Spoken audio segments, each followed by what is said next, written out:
दोस्तों, आज हम आपको फिजिक्स के इम्पोर्टेंट क्वेश्चन पढ़ाने जा रहे हैं।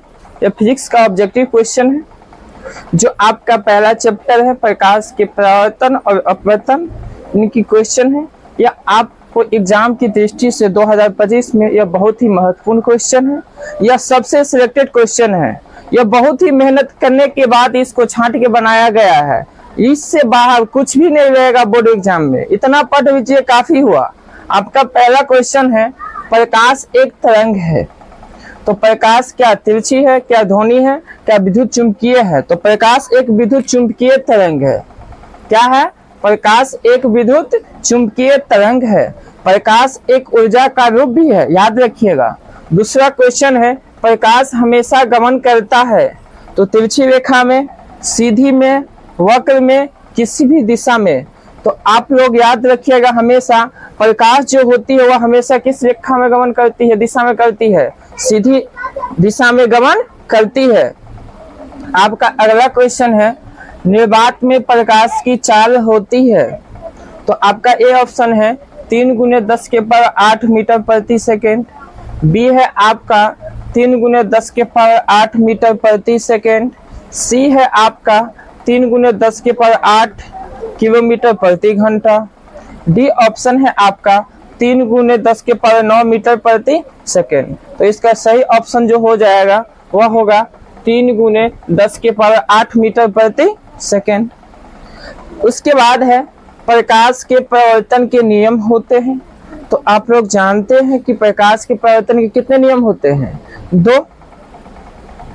पहला नियम है, आपतित किरण और परावर्तित किरण और आपतन बिंदु पे डाला गया अभिलंब तीनों क्या है, एक ही समतल में होता है। दूसरा नियम है, जो आपतन कोण बराबर क्या होता है, परावर्तन कोण होता है। उसके बाद है, चंद्रमा कौन सा पदार्थ है? तो आपका पहला ऑप्शन है दीप्त, उसके बाद है अदीप्त, उसके बाद है पारदर्शी, उसके बाद है अपारदर्शी। तो चंद्रमा जो है वह अदीप्त पदार्थ है। अब देखिए, अदीप्त क्या होता है? दीप्त वह पदार्थ है जिसमें स्वयं क्या हो, प्रकाश हो। क्या हो? स्वयं प्रकाश हो। जो पदार्थ स्वयं प्रकाश देता हो, स्वयं प्रकाश देता हो, उसे हम दीप्त पदार्थ कहेंगे। जो प्रकाश नहीं देता हो, प्रकाश नहीं देता हो, उसे हम अदीप्त कहेंगे। उसके बाद है सी ऑप्शन है पारदर्शी, जिससे होके प्रकाश क्या हो जाए, आर पार हो जाए, उसे क्या कहते हैं, पारदर्शी पदार्थ कहते हैं। डी है आपका अपारदर्शी, जिससे होके प्रकाश आर पार न हो, उसे कौन सा पदार्थ कहते हैं, अपारदर्शी पदार्थ कहते हैं।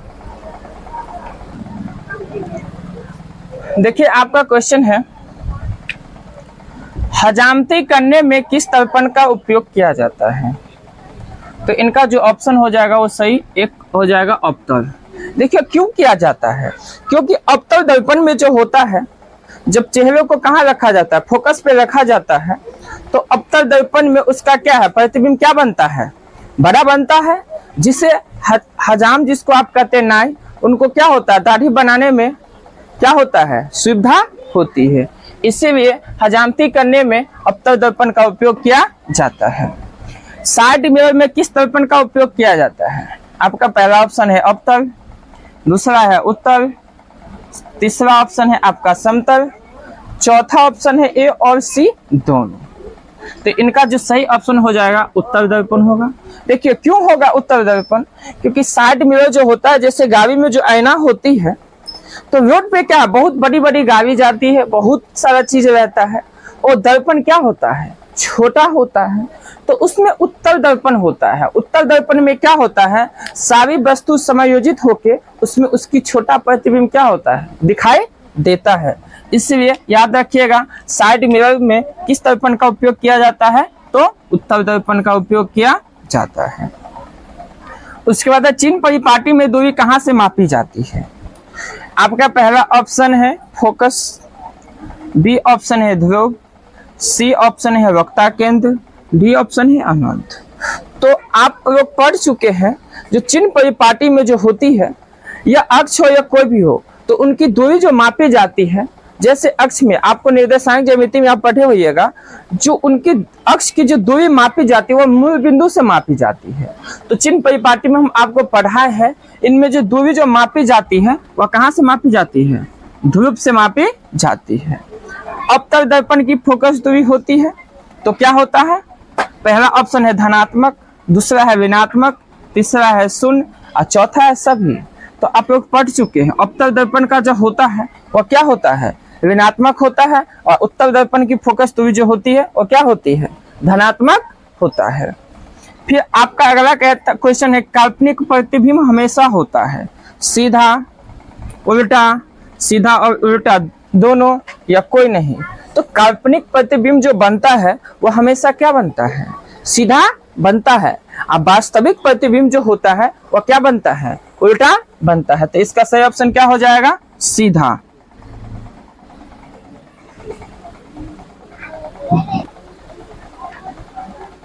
नेक्स्ट क्वेश्चन है, जो हीरा का अपवर्तनांक होता है, ए ऑप्शन है 5, बी ऑप्शन है 2.42, सी ऑप्शन है 3.2, डी ऑप्शन है 1। तो इनका सही ऑप्शन जो हो जाएगा वो कितना होगा? 2.42। उसके बाद है लेंस का एसआई मात्रक होता है, तो ए ऑप्शन है आपका वोल्ट, बी ऑप्शन है ओम, सी ऑप्शन है डायोप्टर, डी ऑप्शन है आवेश। तो इनका सही जो हो जाएगा लेंस का एसआई मात्रक क्या होगा? डायोप्टर। देखिए वोल्ट जो हो गया वह विभवांतर का एसआई मात्रक हो गया, विभवांतर का जो एसआई मात्रक हो गया वह वोल्ट हो गया। उसके बाद है ओम, प्रतिरोध का एसआई मात्रक ओम हो गया। उसके बाद है डायोप्टर, तो लेंस का एसआई मात्रक आवेश, क्या है? आवेश। तो आवेश है, आवेश का जो एसआई मात्रक होता है, और किसका एसआई मात्रक? कूलम्ब। आवेश का एसआई मात्रक हो गया कूलम्ब। फिर आपका अगला क्वेश्चन है, लेंस में कितने फोकस होते हैं? 1, 3, 2, 5। तो लेंस में कितना होता है? 2 होता है। विटामिन ए की कमी से होता है मधुमेह, बी में है रतौंधी, सी में है रिकेट्स, डी में है घेघा रोग। तो देखिए विटामिन ए की कमी से जो होता है वह रतौंधी होता है।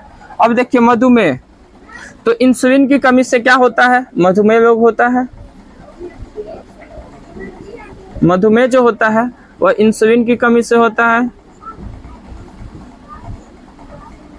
उसके बाद है रिकेट्स, रिकेट्स रोग जो होता है वह विटामिन डी की कमी से होता है, विटामिन डी।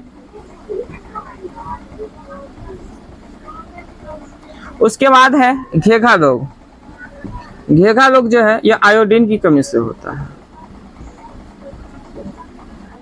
आयोडीन की कमी से घेघा रोग होता है। अगला क्वेश्चन है, श्वेत रंग कितने रंगों से मिलकर बना होता है? ए ऑप्शन है 8, बी ऑप्शन है 7, सी ऑप्शन है 10, डी ऑप्शन है 15। तो श्वेत रंग जो होता है वह 7 रंगों से मिलकर बना होता है। आप पढ़े हैं वन विक्षेपण में बेजेपी नाला, या कितने श्वेत रंगों का जो निर्माण होता है वह 7 रंगों से मिलकर होता है। आप देखिए वन विक्षेपण पढ़े हैं,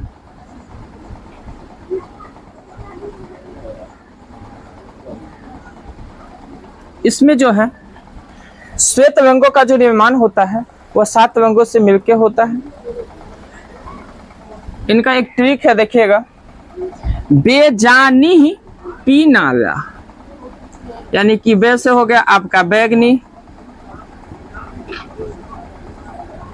जा से हो गया जामनी, नी से हो गया नीला, हा से हो गया हाला, पी से हो गया पीला, ना से हो गया नारंगी, ला से हो गया लाल। यह आपके एग्जाम के दृष्टि से बहुत ही महत्वपूर्ण है।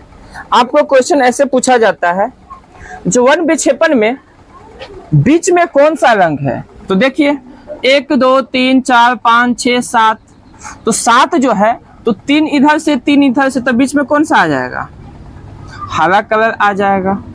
तो देखिए बीच में मध्य में कौन सा कलर हो जाएगा, हरा। ठीक है, याद रखिएगा।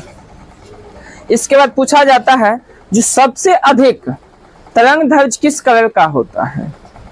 तो सबसे अधिक जो तरंग दैर्घ्य होता है,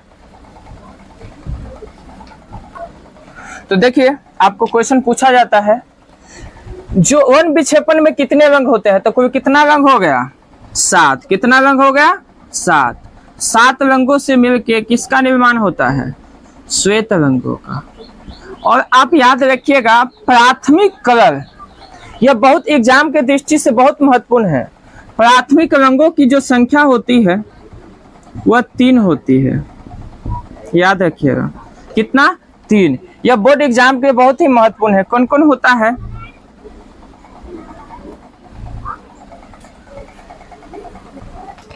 तो प्राथमिक रंगों की संख्या जो 3 होती है, याद रखिएगा। लाल, नीला और ये हरा, ये तीनों रंग जो है यह प्राथमिक रंग है, एग्जाम के दृष्टि से बहुत ही महत्वपूर्ण होगा।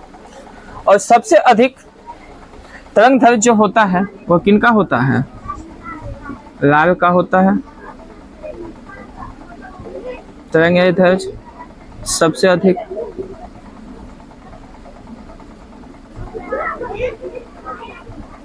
और सबसे कम जो होता है वह बैंगनी का होता है।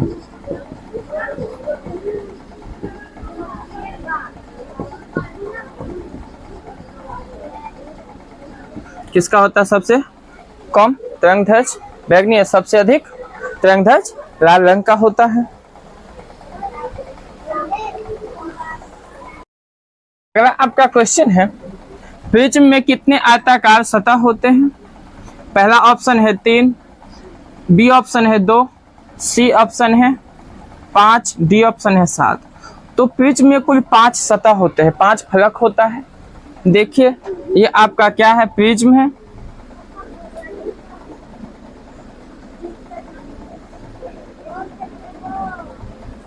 इसमें कोई 5 सतह होते हैं।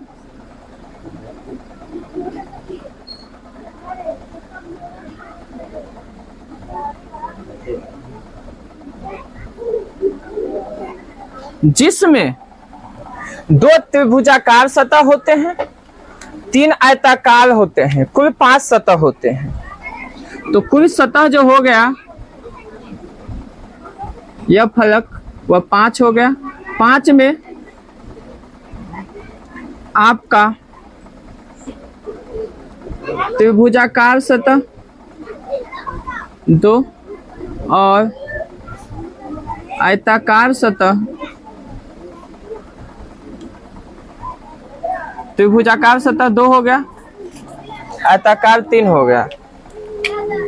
कुल सतह की संख्या 5, जिसमें त्रिभुजाकार 2, आयताकार 3, आयताकार 3। तो देखिए इनका जो सही ऑप्शन हो जाएगा वो क्या होगा, ए 3 हो जाएगा।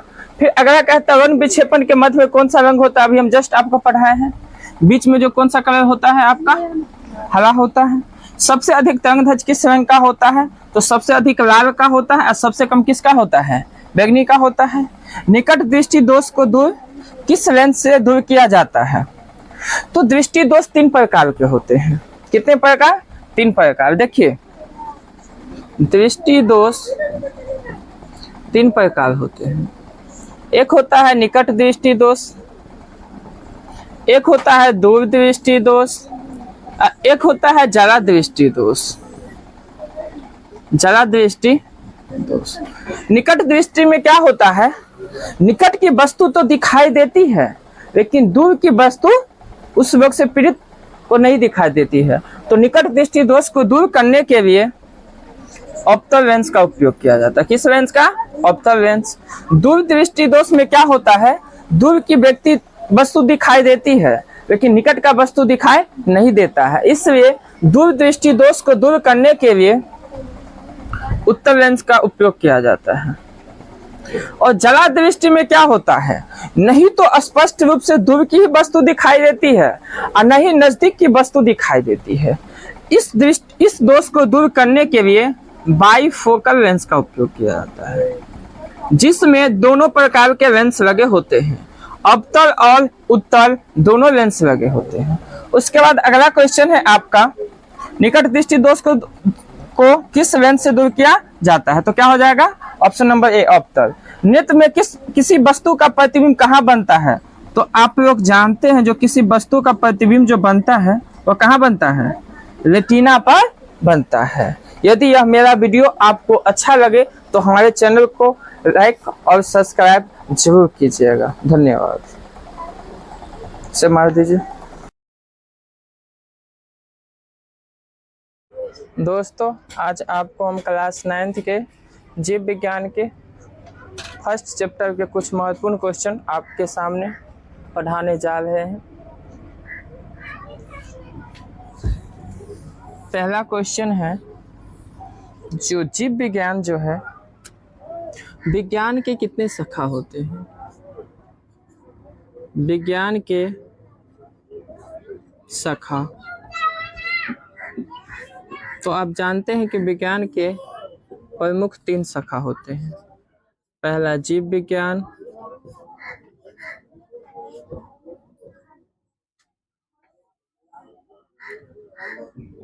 दूसरा होता है भौतिक विज्ञान,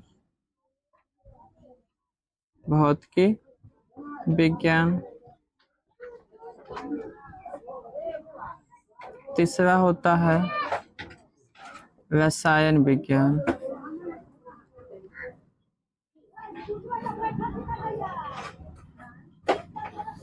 रसायन विज्ञान, तो विज्ञान के शाखा के अंतर्गत जीव विज्ञान आता है। जीव विज्ञान के अंतर्गत सजीव वस्तुओं का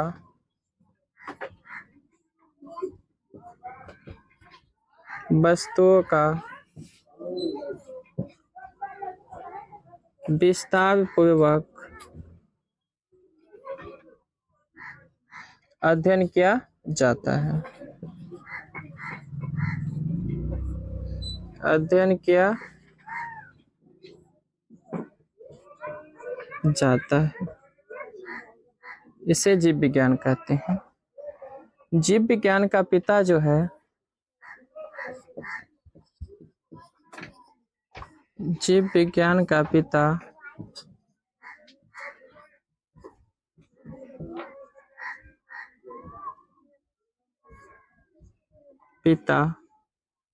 अरस्तु को कहा जाता है। अरस्तु को कहा जाता है। इसके बाद है भौतिक विज्ञान। भौतिक विज्ञान के अंदर निर्जीव पदार्थों का अध्ययन किया जाता है।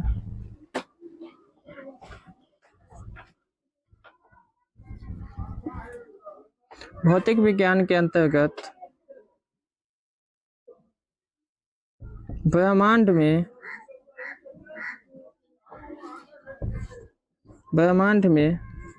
जितने निर्जीव पदार्थ हैं, जितने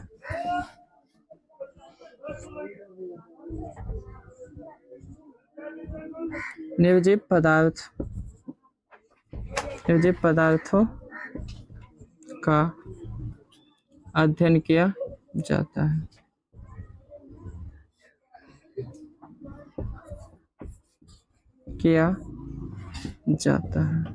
यानी कि दुनिया में जितना पदार्थ है निर्जीव ना, वो सभी पदार्थों का अध्ययन जो है वह भौतिक विज्ञान में किया जाता है, जितना भी निर्जीव पदार्थ हो। उसके बाद है रसायन विज्ञान के अंतर्गत पदार्थों के गुणों का अध्ययन किया जाता है। सभी पदार्थों के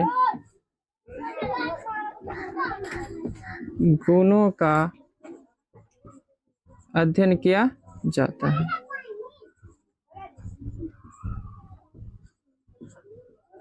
अध्ययन किया जाता है। आज हम मूल रूप से जीव विज्ञान को पढ़ेंगे। तो जीव विज्ञान, विज्ञान के प्रमुख 3 शाखाएं होती हैं: जीव विज्ञान, भौतिक विज्ञान, रसायन विज्ञान। जीव विज्ञान के अंतर्गत सभी सजीव वस्तुओं का विस्तार पूर्वक अध्ययन किया जाता है। उसे हम क्या कहते हैं? जीव विज्ञान कहते हैं। जीव विज्ञान का पिता जो है अरस्तु को कहा जाता है। उसके बाद है भौतिक विज्ञान में ब्रह्मांड में जितनी निर्जीव पदार्थों का अध्ययन किया जाता है वह भौतिक विज्ञान में किया जाता है।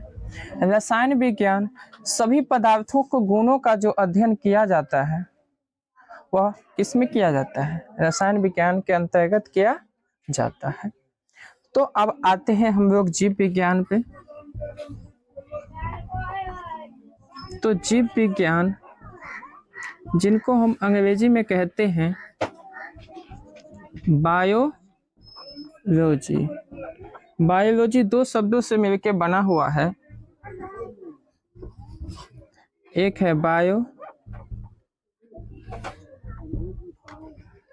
एक है लॉजी। बायो का अर्थ होता है लाइफ यानी कि जीवन। लॉजी का अर्थ होता है स्टडी यानी कि जीवन का क्या करना, अध्ययन करना क्या कहलाता है? बायोलॉजी कहलाता है। अर्थात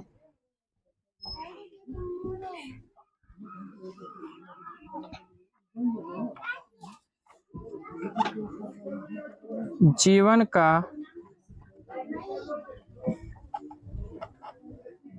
अध्ययन करना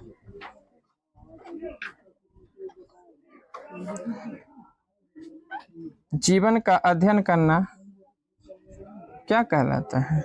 जीव विज्ञान कहलाता है। अब जीव विज्ञान के प्रमुख 3 शाखाएं होती हैं। जीव विज्ञान के प्रमुख 3 शाखा, एक है जंतु विज्ञान,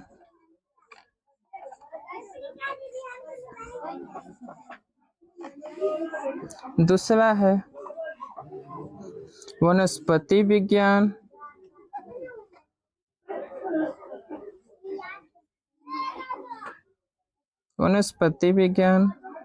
तीसरा है सूक्ष्म विज्ञान।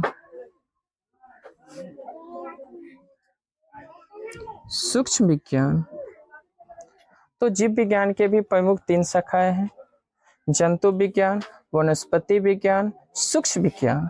अब हम इन एक एक करके पढ़ेंगे। जो जंतु विज्ञान में क्या होता है, वनस्पति विज्ञान में क्या होता है, सूक्ष्म विज्ञान में क्या होता है।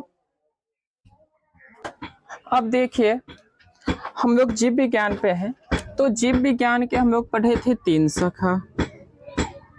जीव विज्ञान के 3 शाखाएं हैं।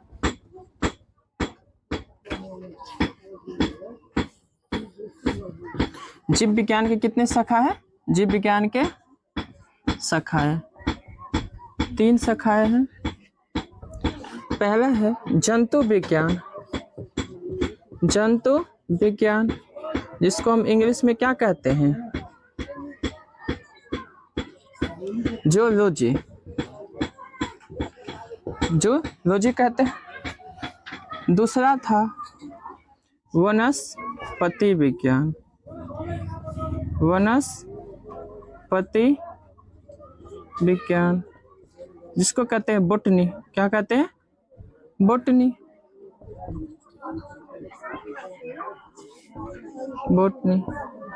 तीसरा है सूक्ष्म विज्ञान। सूक्ष्म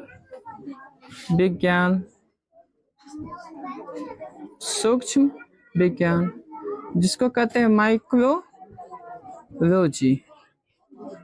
ठीक है। तो अब देखिए, जंतु विज्ञान के अंतर्गत मनुष्यों का विस्तार पूर्वक अध्ययन किया जाता है। तो जंतु विज्ञान के अंतर्गत जो है मनुष्यों का विस्तार पूर्वक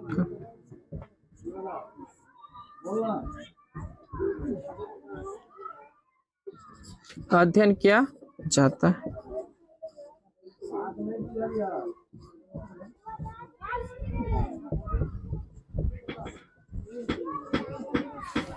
अब ये जंतु विज्ञान का जो जनक है, जिसको पिता कहते हैं, फादर ऑफ जूलॉजी, जंतु विज्ञान के जनक, ज्ञान के जनक है या पिता,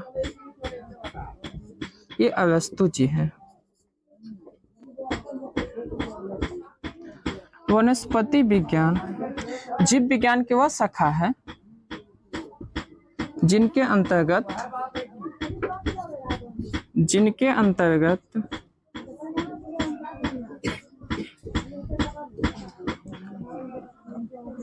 हरे पेड़ पौधों का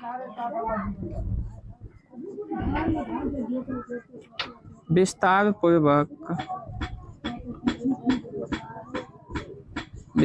पूर्वक अध्ययन किया जाता है।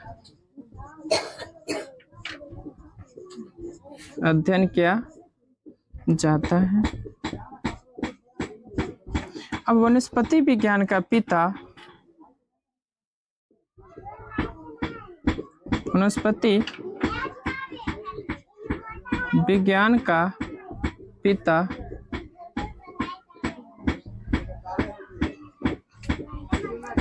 थियोफ्रेटस को कहा जाता है। अब आते हैं हम लोग सूक्ष्म विज्ञान में। तो सूक्ष्म विज्ञान जीव विज्ञान की वह शाखा है जिसके अंतर्गत छोटे छोटे कीड़े मकोड़े, जीव विज्ञान की वह शाखा है जिनके अंतर्गत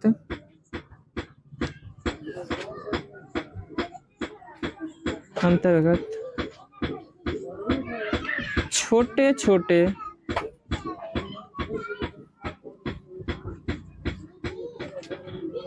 कीड़े मकोड़े का विस्तार पूर्वक अध्ययन किया जाता है। विस्तार पूर्वक अध्ययन किया जाता है।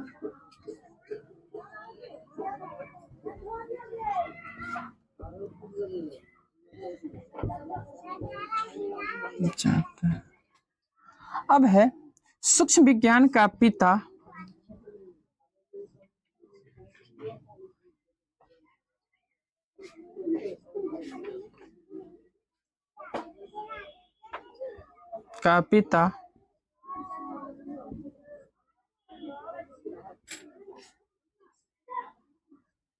सूक्ष्म विज्ञान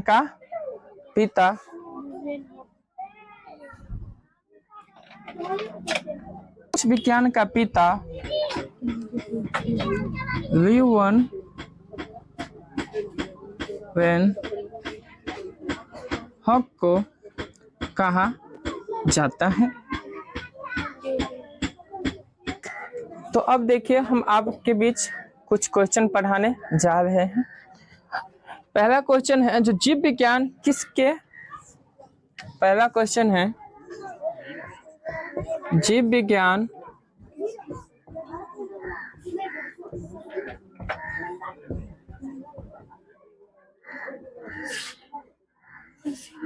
किसके शाखा है।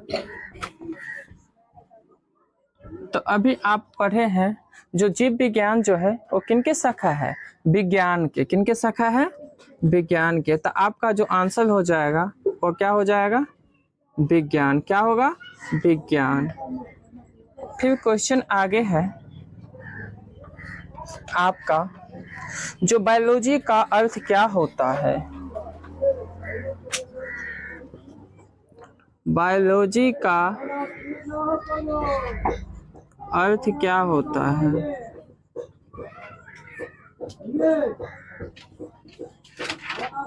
अभी जस्ट आपको हम बताए हैं जो बायोलॉजी दो शब्दों से मिलकर बना होता है।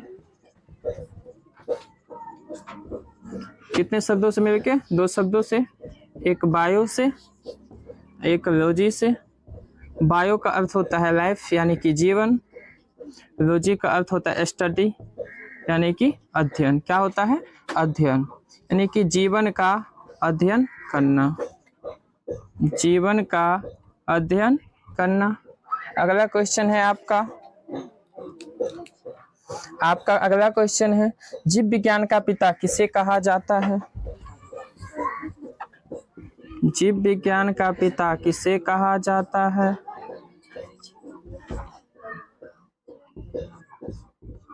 पिता किसे कहा जाता है? तो आप जानते हैं जो जीव विज्ञान का पिता किसे कहा जाता है? अरस्तु को।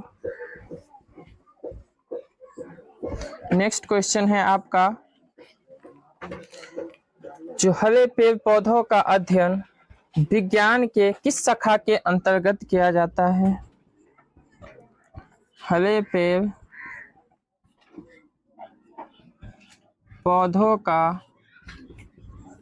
अध्ययन जीव विज्ञान के किस शाखा के अंतर्गत किया जाता है?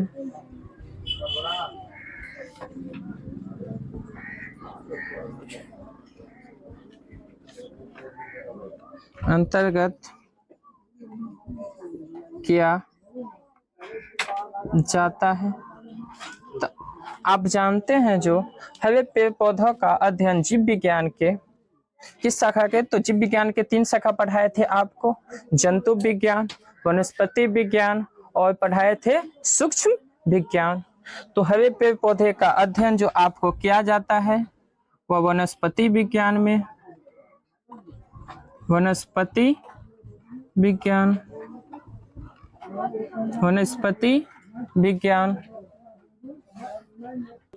अगला क्वेश्चन है आपका, सूक्ष्म विज्ञान का पिता किसे कहा जाता है?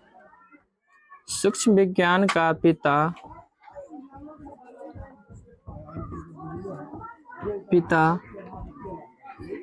किसे कहा जाता है?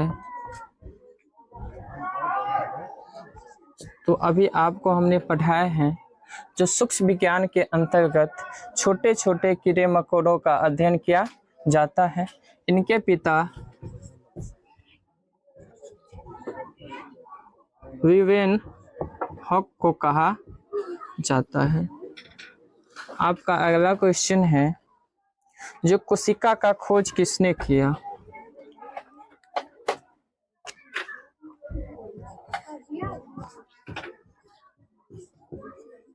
कोशिका का खोज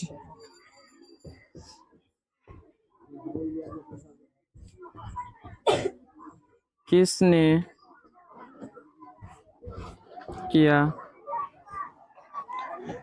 तो कोशिका का खोज जो है वो रॉबर्ट हुक ने किया था। कौन किया था? रॉबर्ट हुक ने किया था। वह रॉबर्ट हुक ने 1665 ईस्वी में किया था। रॉबर्ट हुक जो था वह ब्रिटेन का निवासी था। किस देश का था? ब्रिटेन का निवासी था। इसी ने कोशिका का क्या किया है? खोज किया है। तो कोशिका का खोज कब किया था? तो 1665 ईस्वी में किया था। 1665 में किया था। इसके बाद आपका अगला क्वेश्चन है,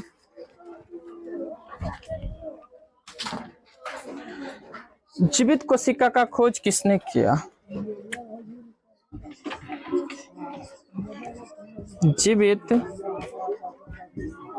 कोशिका का खोज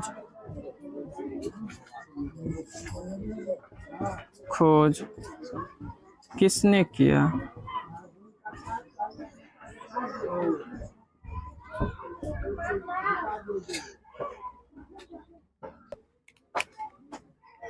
तो जीवित कोशिका का खोज जो किया था लीवेन हॉक ने ही किया था। आपका नेक्स्ट क्वेश्चन है, जो अमीबा का आकार कैसा होता है? अमीबा का आकार कैसा होता है? आप जानते हैं जो अमीबा एक कोशिकीय जीव होता है, अमीबा का आकार निश्चित नहीं होता, अनिश्चित होता है। क्या होता है? अमीबा का आकार जो होता है वह अनिश्चित होता है। क्या होता है? अनिश्चित होता है। अमीबा का जो आकार होता है वह अनिश्चित होता है, इसका कोई निश्चित आकार नहीं है। ये अमीबा का जो आकार है वह अनिश्चित होता है। कैसा होता है? अनिश्चित। यह एक कोशिकीय जीव होता है,